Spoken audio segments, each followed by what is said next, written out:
আসসালামু আলাইকুম। অবিরাম বাংলা সংবাদে সবাইকে স্বাগত জানাচ্ছি আসিফুর রহমান সাগর। শুরুতেই বিআরবি কেবলস সংবাদ শিরোনাম। আজ ভারতের নতুন সরকারের শপথ অনুষ্ঠানে যোগ দেবেন প্রধানমন্ত্রী শেখ হাসিনা। রাতে নয়াদিল্লিতে নরেন্দ্র মোদীর সঙ্গে বৈঠক।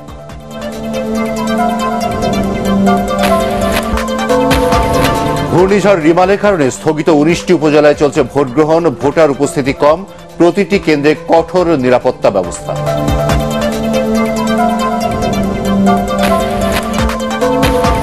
এবং লোনা পানি ব্যবহারে জরায়ু ক্যান্সারে আক্রান্ত উপকূলীয় এলাকার নারীরা, স্বাস্থ্য ঝুঁকিতে প্রায় 10 লাখ নারী, হুমকিতে প্রজনন স্বাস্থ্য।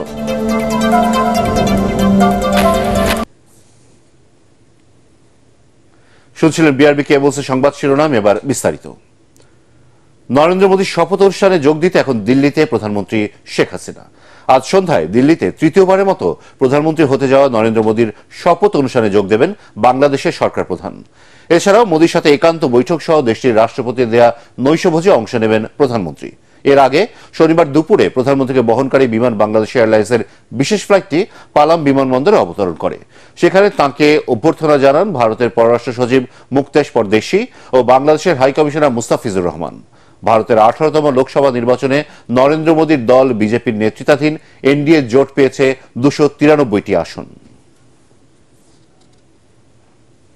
ঘূর্ণিঝড় রিমালের কারণে স্থগিত হওয়া 19টি উপজেলায় আজ ভোট গ্রহণ চলছে। সকাল 8টা থেকে শুরু হয়েছে ভোট, চলবে বিকেল 4টা পর্যন্ত। সকাল থেকে প্রতিটি উপজেলায় শান্তিপূর্ণভাবে ভোট হচ্ছে। এখন পর্যন্ত কোথাও কোনো বিশৃঙ্খলার খবর পাওয়া যায়নি।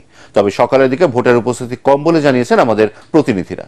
নির্বাচন সুষ্ঠু শান্তিপূর্ণভাবে করতে প্রতিটি উপজেলায় কেন্দ্রে কেন্দ্রে রয়েছে র্যাব, পুলিশ, বিজিবি ও বিপুল সংখ্যক আনসার সদস্য। স্ট্রাইকিং ফোর্স হিসেবে রয়েছেন ম্যাজিস্ট্রেট।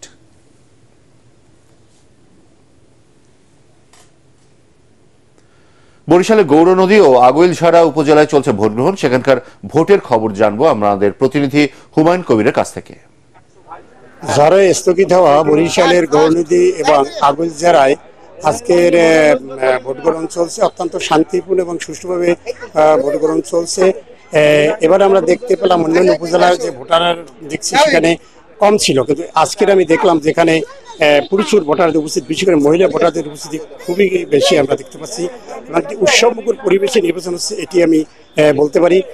আমি একটু দেখাচ্ছি যে ভোটাররা কিভাবে লাইন দিয়ে তারা সারিবদ্ধভাবে ভোট প্রদান করছে এবং লাইন ও দীর্ঘ লাইনেই আমরা নির্বাচনে ভোট দিচ্ছি। আমি দেখতে পাচ্ছি যে একইভাবে জানতে পেরেছি এই যে বরিশালের যে 129টি কেন্দ্র, সব কেন্দ্রেই ভোটারদের উপস্থিতি আমরা বেশি দেখতে পেয়েছি এবং তারা অত্যন্ত সুন্দরভাবে ভোট প্রদান করছে। আর এদিকে এই ভোটকে সুন্দর সুষ্ঠুভাবে সম্পন্ন করার জন্য প্রয়োজনীয় সংখ্যক আইনশৃঙ্খলা বাহিনী নিয়োগ করা হয়েছে। এদিকে খুলনার ডুমুরিয়া, পাইকগাছা ও কয়রা উপজেলা নির্বাচনের খবর জানাচ্ছেন আমাদের প্রতিনিধি এস.এম. হাবিব। এখনো পর্যন্ত ভোটারদের সেইভাবে বিচ্ছিন্নভাবে ভোটাররা আসলেও এখনো পর্যন্ত সেইভাবে ভোটারদের লাইন আমরা কিন্তু দেখতে পাচ্ছি না। হ্যাঁ, আমরা কিছুক্ষণ আগে কথা বলেছি খুলনার জেলা প্রশাসক এবং পুলিশ সুপারের সঙ্গে। তিনরা জানিয়েছেন যে প্রতিটি যে 3টি উপজেলা ডুমুরিয়া, পাইকগাছা এবং কয়রায় যে ভোট চলছে শান্তিপূর্ণ পরিবেশে, শান্তিপূর্ণভাবেই এই ভোট চলছে। কোথাও কোনো অপ্রীতিকর ঘটনা বা এরকম কোনো কিছু খবর তাদের কাছে নাই। পুলিশ প্রশাসনের পক্ষ থেকে বলা হয়েছে যে তারা শুধু নির্বাচনের দিন না, নির্বাচন পরবর্তী আইন শৃঙ্খলা রক্ষায় পর্যাপ্ত পরিমাণ ফোর্স এখানে মোতায়েন থাকবে এবং তারা আশা করছেন সেইভাবে বড় কোনো দুর্ঘটনা ঘটবে না। এই ছিল আমার কাছে এই পর্যন্ত সর্বশেষ খবর। নোনা পানি ব্যবহারে জরায়ু ক্যান্সারে আক্রান্ত উপকূলীয় জেলার নারীরা। জরায়ু ক্যান্সার, স্ট্রোক, হার্ট অ্যাটাক ও গর্ভবতী নারীদের উচ্চ রক্তচাপ সহ স্বাস্থ্য ঝুঁকিতে রয়েছেন 6 জেলার প্রায় 10 লাখ নারী। জলবায়ু পরিবর্তনে পানিতে লবণের পরিমাণ বেড়ে যাওয়ায় হুমকির মুখে পড়েছে নারীদের প্রজনন স্বাস্থ্য। পটুয়াখালী ও বরগুনা ঘুরে আপেল মাহমুদের রিপোর্ট, ছবি তুলেছেন হাসিবুল হাসান। সাগর পাড়ে আন্ধারমানিক নদীর তীরে ছোট্ট গ্রাম সুধীরপুর। 3 সন্তান আর স্বামীকে নিয়ে এখানে জান্নাতের সংসার। পরিবার সামলাতে কাঁকড়া আর মাছ শিকার করতে হয় আবার কখনো নিত্যদিনের কাজ সারতে হয় লোনা পানিতে। ঋতুকালীন লবণ পানি থেকে দূরে না থাকায় ইনফেকশনে সন্তান ধারণ ক্ষমতা হারিয়েছেন তিনি। শারীরিক নানা জটিলতা এখন তার নিত্য সঙ্গী। টেনশন বাচ্চা কাচ্চা লই যে নিজেরা জাম কই বাচ্চা কাচ্চা লই বা কমে জাম একটা টেনশন তো হয়। গা খাক যে পর বিসি মিসি উড়ে গুঁড়ো করে নাইলে ঠেলে বাংলা এই হয় তা হেড দিয়ে আমরা পাইলেরই দই নেল ফুডোই যে লবণ পানিতে ওই টান নিয়েই দই আমরা। একদিকে লবণ পানি আর একদিকে কম বয়সে মা হওয়ায় পটুয়াখালী বরগুনা সহ উপকূলীয় অঞ্চলের অনেক নারীর ভবিষ্যৎ এখন হুমকির মুখে। প্রতি মাসে একবার অসুস্থ হয়ে যায়, কারণ শরীর দুর্বল থাকে। কিন্তু স্বামী ভালো, আমার স্বামী ভালো আর শ্বশুর বাড়ির লোকও ভালো, কিন্তু আমার স্বামী ওই ওষুধ বের খায়, কাজ হয় না। মিঠা পানির অভাবে লোনা পানি ব্যবহারে বাধ্য হচ্ছেন উপকূলের নারীরা। অল্প বয়সে প্রজনন স্বাস্থ্য হুমকির মুখে পড়ায় নারীদের শরীর জ্বালাপোড়া ও মেজাজ খিটমিটে হওয়া সহ বাড়ছে নানা মানসিক সমস্যা।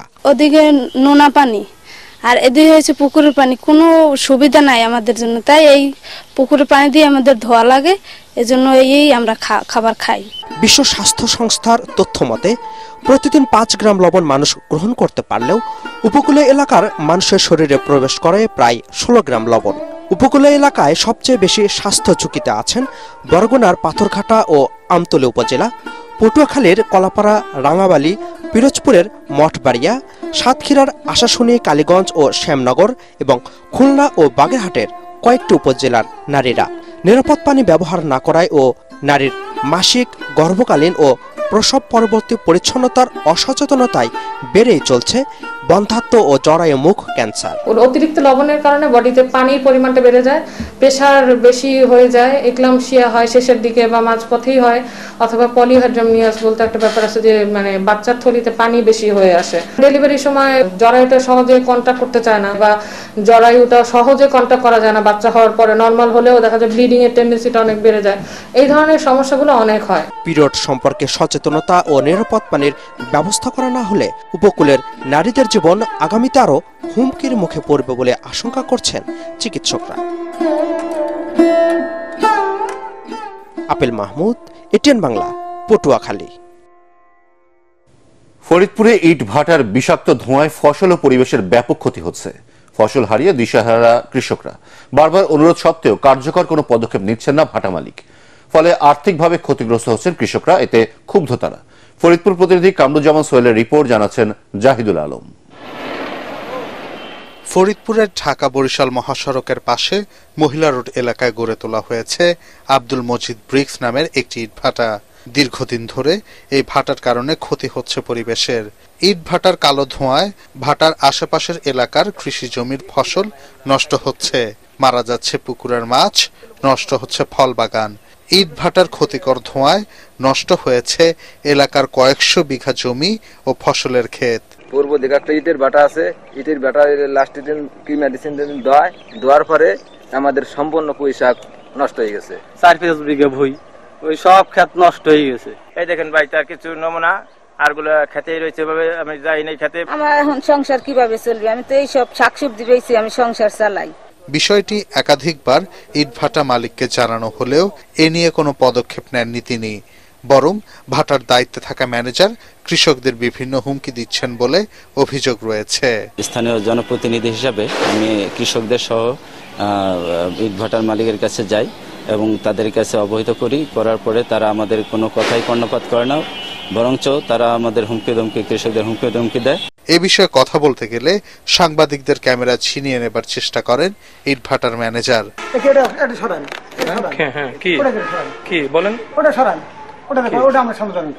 অভিযোগ পেলে তদন্ত করে কৃষকদের ক্ষতিপূরণের আশ্বাস দিয়েছেন জেলা প্রশাসক। সরেজমিনে যাচাই করে যদি কারো ফসলের ক্ষতি হয় ইটভাটার কারণে, তাহলে এটা আমরা যে ক্ষতি হয়েছে ক্ষতিপূরণ আমরা দেওয়ার ব্যবস্থা করব। ইটভাটার কারণে ক্ষতিগ্রস্ত কৃষকদের সহযোগিতার পাশাপাশি ভাটাটি সরিয়ে নিতে প্রশাসনের কাছে জোর দাবি জানিয়েছেন এলাকাবাসী। Bureau report, ATN Bangla. বর্ণাঢ্য আয়োজনে উদযাপিত হল দেশের জনপ্রিয় ও প্রথম 24 ঘন্টা নিউজ চ্যানেল এটিএন নিউজের 14 বছর পূর্তি। রাজধানীর কারওয়ান বাজারে টেলিভিশনটির কার্যালয়ে শুভেচ্ছা জানাতে আসেন মন্ত্রিসভার সদস্য, বিভিন্ন রাজনৈতিক দলের নেতা, বিশিষ্ট জন ও শুভানুধ্যায়ীরা। তাদের স্বাগত জানান এটিএন বাংলা ও এটিএন নিউজের চেয়ারম্যান ডক্টর মাহফুজুর রহমান। এ সময় বস্তুনিষ্ঠ সংবাদ পরিবেশন ও অগ্রযাত্রায় এটিএন নিউজের পাশে থাকার অঙ্গীকারও করেন তারা। রিপোর্ট করছেন মাজহারুল হক মুহাজির। 14 পেরিয়ে 15তে পা দিল দেশের প্রথম 24 ঘন্টার সংবাদ ভিত্তিক চ্যানেল এটিএন নিউজ। তাই তো প্রতিষ্ঠানটির জন্মদিনে শুভেচ্ছা জানাতে এসেছেন মন্ত্রিসভার সদস্য, বিভিন্ন রাজনৈতিক দলের নেতা, বিশিষ্টজন ও শুভানুধ্যায়ীরা। সৎ সাংবাদিকতা এবং বস্তুনিষ্ঠ সংবাদ প্রচারের মাধ্যমে কোনো প্রতিষ্ঠান যে সামনের দিকে এগিয়ে যাওয়া যায় তার প্রমাণ হচ্ছে এটিএন নিউজ। এখানকার সাংবাদিকতার মান ভালো, যথেষ্ট নিরপেক্ষ বলে আমি মনে করি। এটিএন নিউজ বাংলাদেশের এগিয়ে চলার পথে, এগিয়ে যাওয়ার পথে তার অবদান সুদৃঢ় করবে। এ সময় এক যুগের বেশি সময় ধরে চলা এই চ্যানেলের বিভিন্ন চ্যালেঞ্জের কথা তুলে ধরেন এটিএন বাংলার বার্তা বিভাগের নির্বাহী পরিচালক হাসান আহমেদ চৌধুরী কিরণ। এটিএন বাংলা, এটিএন নিউজ এমন একটি প্রতিষ্ঠান, তারা বস্তুনিষ্ঠ সংবাদ পরিবেশনের ক্ষেত্রে কোথাও কোনো কম্প্রোমাইজ করে না। তারা বস্তুনিষ্ঠ সংবাদ পরিবেশনের ক্ষেত্রে রাজনীতি বুঝে না, তারা বস্তুনিষ্ঠ সমাজ প্রতিবেদন প্রকাশ করতে কোনো প্রভাবশালী ব্যক্তি বুঝে না। তারা সমাজের নিপীড়িত মানুষের সাথে একসাথে কাজ করে তারা সংবাদ পরিবেশন করে থাকে। দেশে সংবাদ ভিত্তিক নিউজ চ্যানেলের স্বপ্নদ্রষ্টা এটিএন বাংলা ও এটিএন নিউজের চেয়ারম্যান ডক্টর মাহফুজুর রহমান জানান, কোনো বিভ্রান্ত ছড়ানো নয়, বস্তুনিষ্ঠ সংবাদ প্রকাশে বদ্ধপরিকর এটিএন নিউজ। সর্বপ্রথম আমার কৃতজ্ঞতা প্রকাশ করি আমাদের মাননীয় প্রধানমন্ত্রী শেখ হাসিনার প্রতি, যে উনি এই দুটি চ্যানেলই উনি আমাদেরকে স্যাংশন দিয়েছিলেন এবং এটিএন নিউজ হচ্ছে আমার কাছে ওনার উপহার স্বরূপ। উনি এটা আমাকে উপহার স্বরূপ এই চ্যানেলটি দিচ্ছেন। বাংলাদেশের কেউই দুটো চ্যানেল পায় নাই একমাত্র আমি ছাড়া। এই পরের এটিএন নিউজটা ধরতে গেলে উনি আমাকে জবরদস্তি নিব না, তবুও বলে না আপনাকে আমি দিবই। আগামীতেও বস্তুনিষ্ঠ সংবাদ পরিবেশনায় জনপ্রিয় এই নিউজ চ্যানেলের পাশে থাকার কথা জানান অনুষ্ঠানের প্রধান অতিথি স্বরাষ্ট্রমন্ত্রী আসাদুজ্জামান খান কামাল। আমাদের মাননীয় প্রধানমন্ত্রী যে বাংলাদেশকে কিভাবে পাল্টে দিয়েছেন সেই নিউজগুলি তারা যথার্থভাবেই তুলে ধরছেন এবং ভবিষ্যতে আরো সুন্দরভাবে তুলবেন।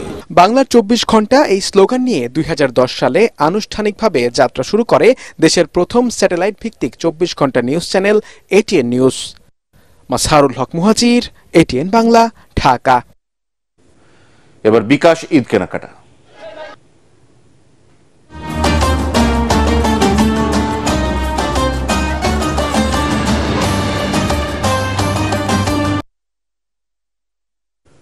ঈদুল আজহাকে সামনে রেখে গ্রাহকদের কেনাকাটায় আগ্রহ বাড়াতে বিশেষ অফার দিচ্ছে মোবাইল ব্যাংকিং সেবা প্রতিষ্ঠান বিকাশ। ক্যাম্পেইন চলাকালীন নির্দিষ্ট আউটলেটগুলোতে নির্দিষ্ট পরিমাণ কেনাকাটায় এই অফার পাচ্ছেন ক্রেতারা। বিকাশ ঈদবাজার নিয়ে আরো জানাচ্ছেন আনন্দ তাসিনরি। সামনে কোরবানির ঈদ, আর এই ঈদের আকর্ষণ থাকে পশুর হাট নিয়ে। তবে এই ঈদে পশু কেনার পাশাপাশি নিজেদের আধুনিক ও বাহারি রঙের পোশাকে সাজাতে ব্যস্ত তরুণেরা। এবারের ঈদে ক্রেতাদের পছন্দ ও ভালো লাগাকে মাথায় রেখে বিট নতুন ও আকর্ষণীয় ডিজাইনের সব পোশাকের সমাহার বসিয়েছে।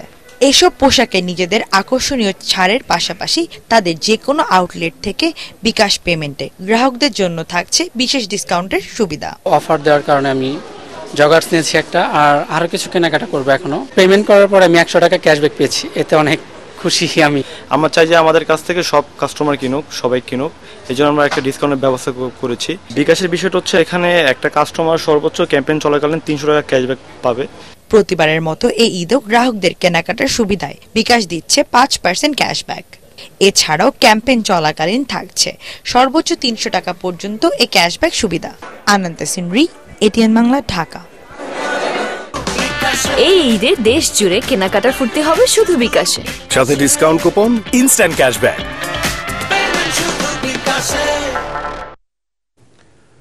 এবার আন্তর্জাতিক সংবাদ।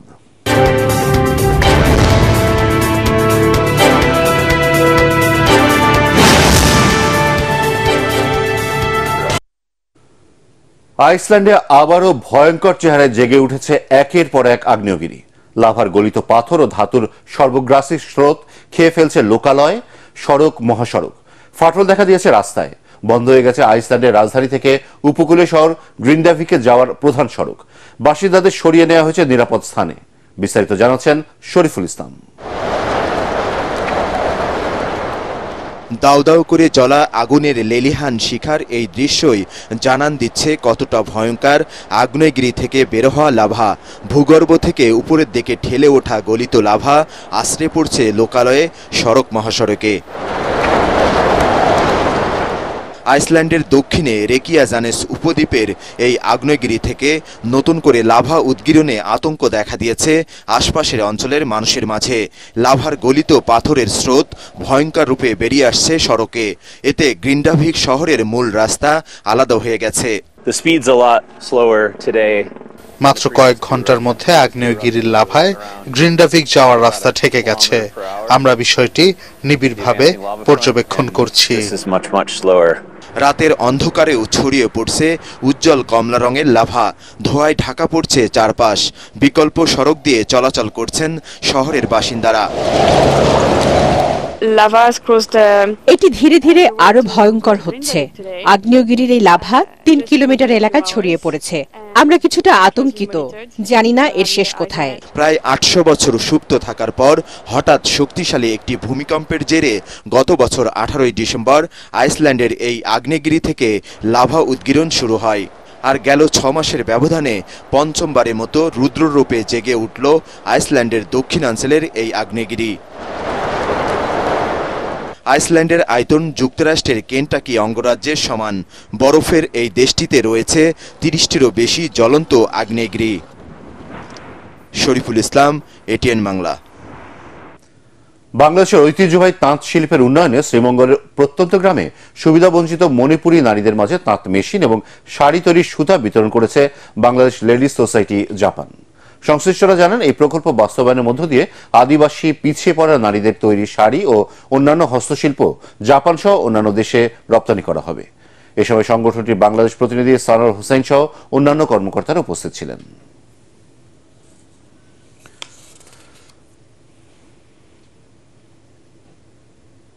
এবার টি-20 বিশ্বকাপ ক্রিকেটের খবর।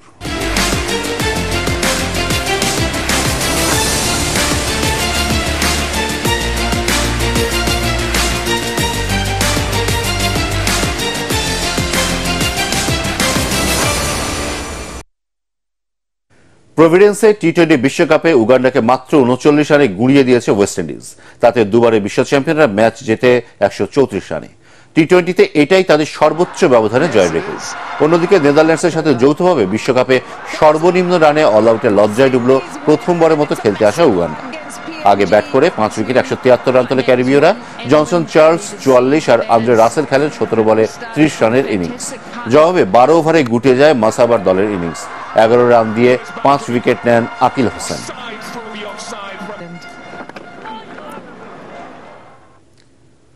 এদিকে ব্রিজটাউনে টি-20 বিশ্বকাপের হাই ভোল্টেজ ম্যাচে ইংল্যান্ডকে 36 রানে হারিয়েছে অস্ট্রেলিয়া। আগে ব্যাট করে 5 ওভারেই 70 রান যোগ করেন ডেভিড ওয়ার্নার আর ট্রাভিস হেড। 16 বলে 39 আসে ওয়ার্নারের ব্যাটে। 18 বলে 34 রানে আউট হন ট্রাভিস। পরবর্তী ব্যাটারও ঝোড়ো ব্যাটিং চালিয়ে যান। তাতে 7 উইকেটে 201 রানের পুঁজি পায় ওজিরা। মার্কাস স্টয়নিসের ইনিংস থামে 17 বলে 30-এ। জবাবে 6 উইকেটে 165 রানে বেশি তুলতে পারেনি বর্তমান চ্যাম্পিয়ন ইংল্যান্ড।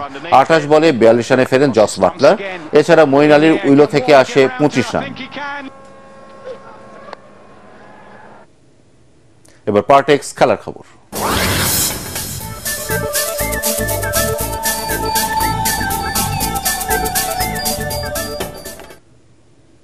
এনরিকের ইনজুরি সময়ের গোলে আন্তর্জাতিক প্রীতি ফুটবলে মেক্সিকোকে 3-2 গোলে হারিয়েছে ব্রাজিল। যুক্তরাষ্ট্রের কাইল ফিল্ডে খেলার 5 মিনিটেই সেলেসাওরা এগিয়ে যায় আন্দ্রেস পেরেইরার গোলে। দ্বিতীয়ার্ধে গ্যাব্রিয়েল মার্টিনেল্লি 2-0 গোলে এগিয়ে নেয় 5 বারের বিশ্ব চ্যাম্পিয়নদের। এরপর আক্রমণাত্মক ফুটবলে খেলায় ফেরে মেক্সিকো। 73 মিনিটে হুলিয়ান কুইনোসের পর ইনজুরি সময় দলকে সমতায় ফেরান গুইলার্মো মার্টিনেজ আয়ালা। তবে বেশিক্ষণ স্বস্তিতে থাকতে পারেনি লোজানের দল। 96 মিনিটে এনরিক এনে দেন জয়সূচক গোলটি।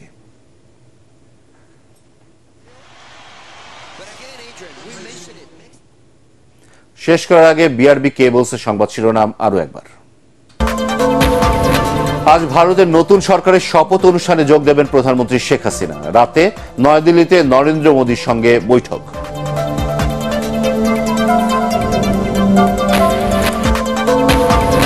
ঘূর্ণিঝড় রিমালের কারণে স্থগিত হওয়া 19টি উপজেলায় চলছে ভোট গ্রহণ। প্রতিটি কেন্দ্রে কঠোর নিরাপত্তা ব্যবস্থা।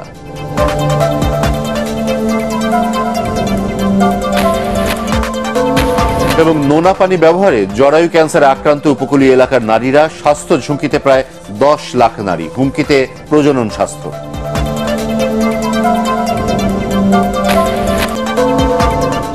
পরবর্তী সংবাদ দেখার আমন্ত্রণ জানিয়ে এখনকার মতো শেষ করছি। এটিএন বাংলা সংবাদ ইউটিউবে দেখতে ব্রাউজ করুন youtube/ATN Bangla News।